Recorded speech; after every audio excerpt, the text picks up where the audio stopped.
So verse 13, then Daniel was brought in before the king, and the king spoke and said to Daniel, are you that Daniel who is one of the captives from Judah, whom my grandfather the king brought from Judah? You know, it's obvious by what Belshazzar says that he doesn't know Daniel. He's never laid eyes on Daniel before. And it's also obvious that Daniel no longer holds a position in the government. He's no longer among the wise men of Babylon.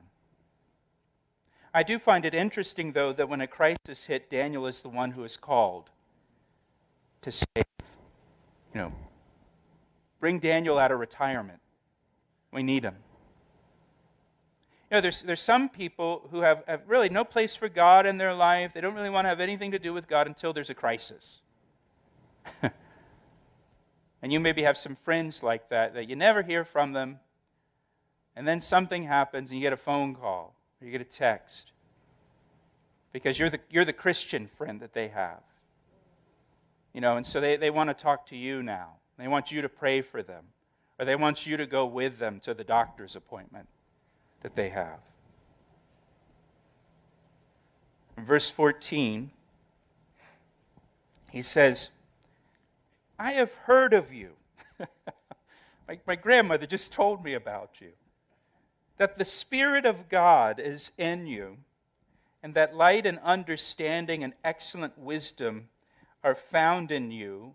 Now, the wise men, the astrologers, have been brought in before me that they should read this writing and make known to me its interpretation, but they could not give the interpretation of the thing. So they're there in that hall, that banquet hall.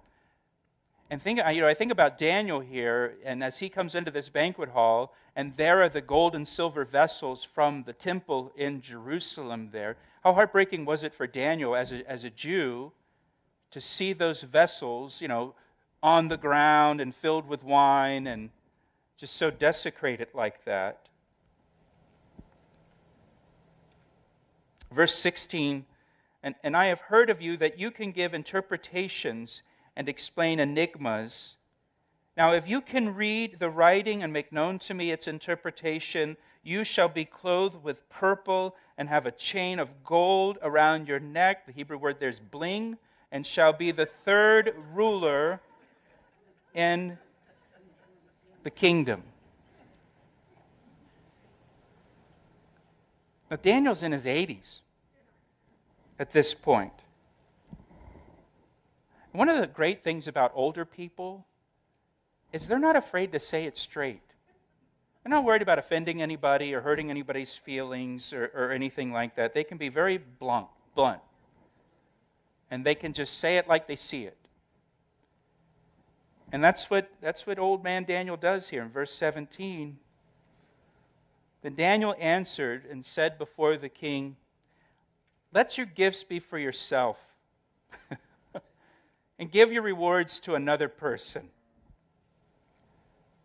I don't want your stuff. Not interested. Yet I will read the writing to the king and make known to him the interpretation. Daniel says, I'm not interested in any gifts or rewards or anything. But then he says, I'll tell you the interpretation. But first, Daniel is going to give Belshazzar a little free advice by way of a history lesson about his grandfather Nebuchadnezzar. Before I give you the interpretation, let me tell you a little story, whippersnapper, about your grandfather that I knew very well and served with and for. Look what he says in verse 18. O king, the Most High God, the one that you've been mocking and blaspheming here with the vessels, the Most High God, He gave Nebuchadnezzar your father a kingdom and majesty and glory and honor.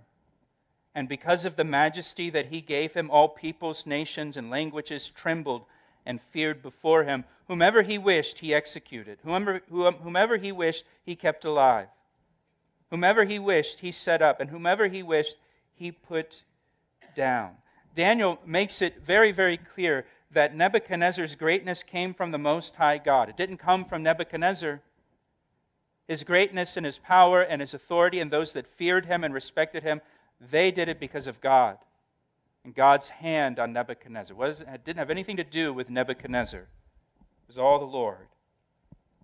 So verse 20, but when his heart was lifted up and his spirit was hardened in pride, he was deposed from his kingly throne, and they took his glory from him. This is back from chapter 4. Then he was driven from the sons of men. His heart was made like the beast, and his dwelling was with the wild donkeys out in the wilderness. They fed him with grass like oxen, and his body was wet with the dew of heaven, until he knew that the Most High God rules in the kingdom of men and appoints over it whomever he chooses. But you, his son, Belshazzar, you have not humbled your heart, although you knew all this.